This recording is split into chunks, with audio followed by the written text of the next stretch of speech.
Hi, my name is John. I'm with Gomer's Gardens. I want to show you guys today how resilient the moringa plant is, the moringa tree. We had a pretty hard winter out here in the desert. We got down to 26, 25 degrees a couple of times, which froze most of our moringa trees. What I'm going to show you today is how they're coming back. Some of them are coming back from the root that's still underground. So you can look at all these right here this is the second year they've been growing. So they all have big, nice tap roots, and they were all dead at the beginning of this spring.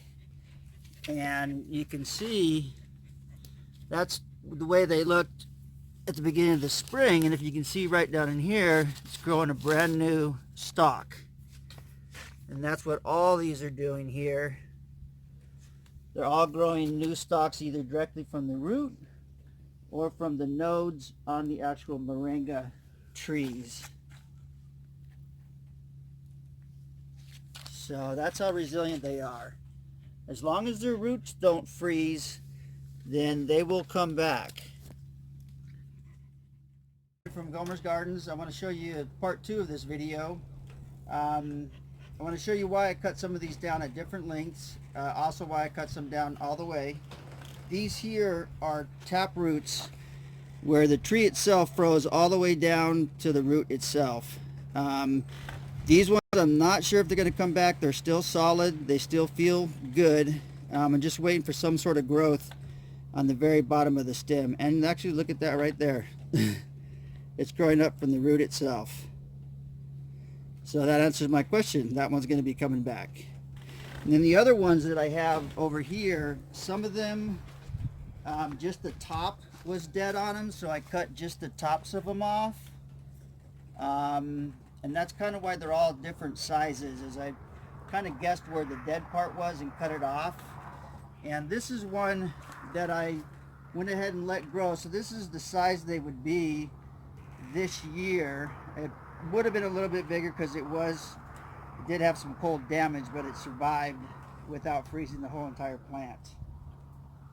So that's part 2, and I want to show you one more video of a moringa that we've had in the ground for, this will be the 3rd year, and how well that one is coming back from the cold winters we had. In its 3rd year this year, it froze all the way down to the bottom here over the winter because it got down, down 25 degrees or so, but the taproot was still intact. So I just cut it all the way back, and these are the 2 stems that grew out from the taproot just this spring.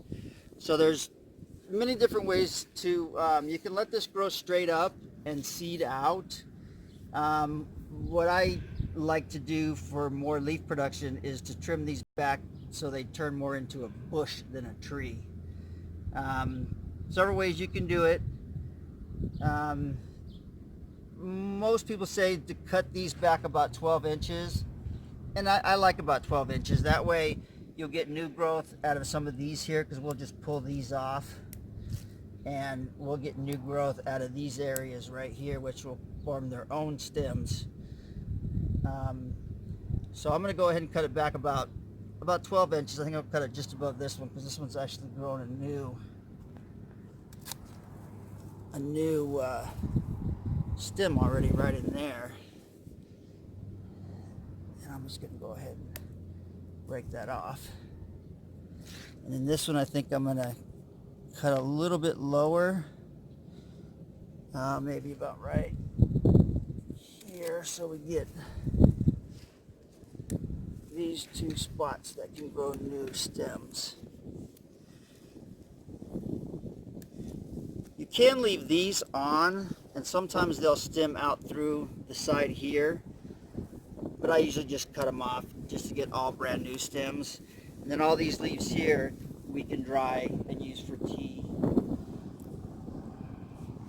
or grind them up and make them into capsules, or put them in salad, or whatever you want to do.